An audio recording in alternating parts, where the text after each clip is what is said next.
Welcome back. It's time now for the Word on Wall Street. Top investors watching your money. Joining me now is Brean Capital Director of Research, Christopher Marinac. Also with us is Michael Lee, Strategy Founder, Michael Lee. Gentlemen, always a pleasure. Thanks so much for being here. And Christopher, I want to kick things off with you with a market that is extending the losses this morning.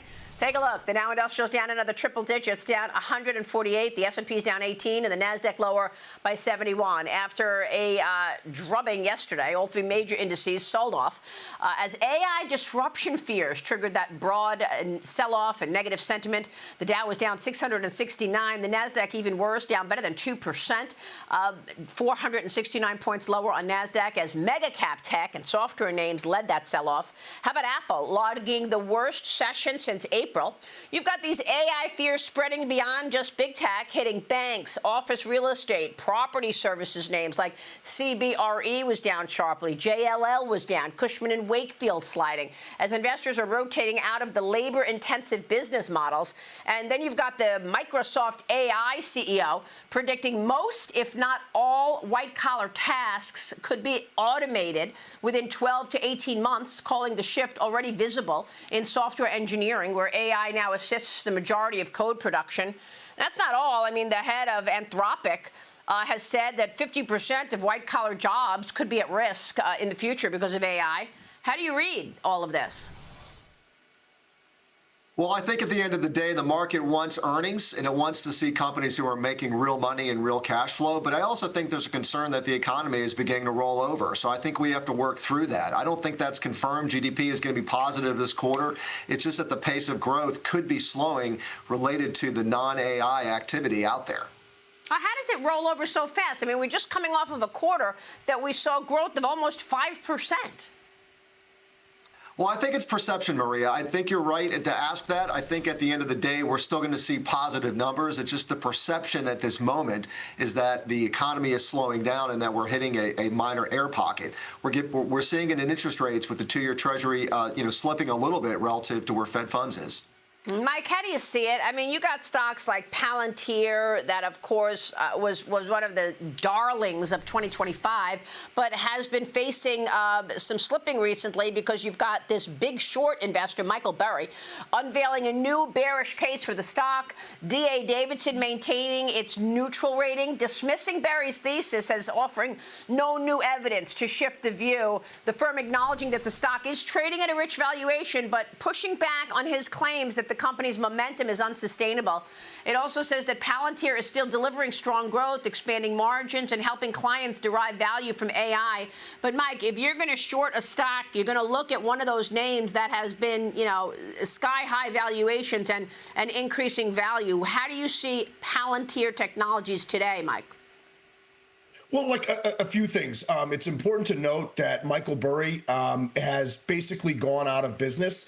Him, like Jim Chanos, returned capital to outside investors due to lack of performance. So before you go taking people's advice, you should look at their track record. And he has been consistently wrong since 2008.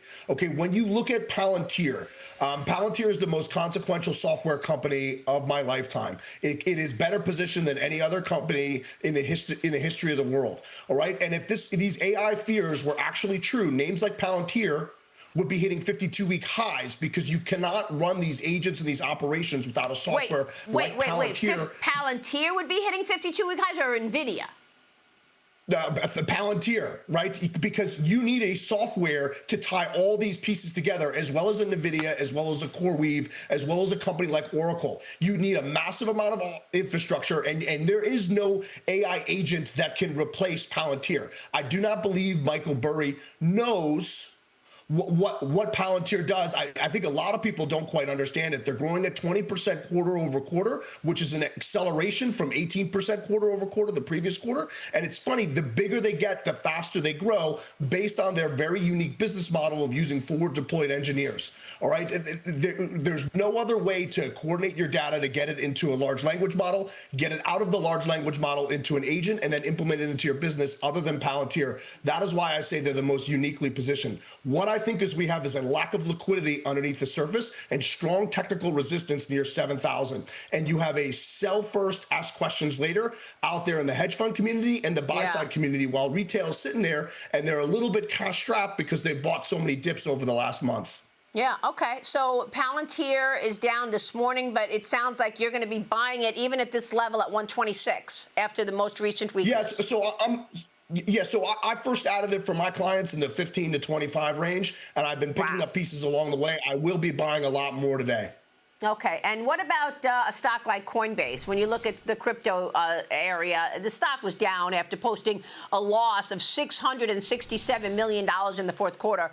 Revenue was also down, Michael, 20% lower. Crypto prices, we know what happened there, right? Crypto's way down, 50% from the highs. You had heavy Bitcoin ETF outflows weighing on activity as well. But management here pointing to growth in derivatives and stablecoin revenue, partially offsetting any weaker demand. Company, by the way, also said that some customers were unable to buy, sell, or transfer during a platform disruption yesterday. Michael, your thoughts on Coinbase? Down 8% yesterday. Yeah, so Coinbase lives and dies with, basically the price of Bitcoin. And so, we hit a high in October, and it's been kind of we've had some bumps back up along the way, but that weakness in Bitcoin is always going to destroy the stock price in the near term of Coinbase. I'm a bull on them long term, but I think we could see some additional downside here. So I'm not necessarily a buyer of that stock in the moment. All right, let's broaden it out, Christopher. We had earnings from Moderna this morning. Cheryl reported the numbers. The revenue was a beat, but we had Stefan Bancel, the CEO of Moderna, on last week, and he was talking about the growth story of the company as he sees it. Watch this. Most of the growth this year in 26 will come from growth international. In the US, we expect the market to be similar to what we saw in 2025.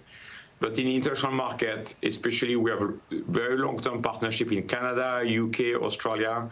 We've done also a lot of partnership in Latin America, in Asia. And so the growth of a company will come from outside the US and also from launches of a product that was approved by the FDA last year in the US with a full year impact in 26. So it's going to be an exciting growth, full of momentum for us. So it was a loss. Your thoughts, Christopher, as we broaden out to look at healthcare and biotech, beyond tech, because that's where the jobs are, right? Healthcare. Well, I think you have companies who are taking away market share. I think Moderna is a very good example of that. And this is an opportunity for them to do a lot more across the world.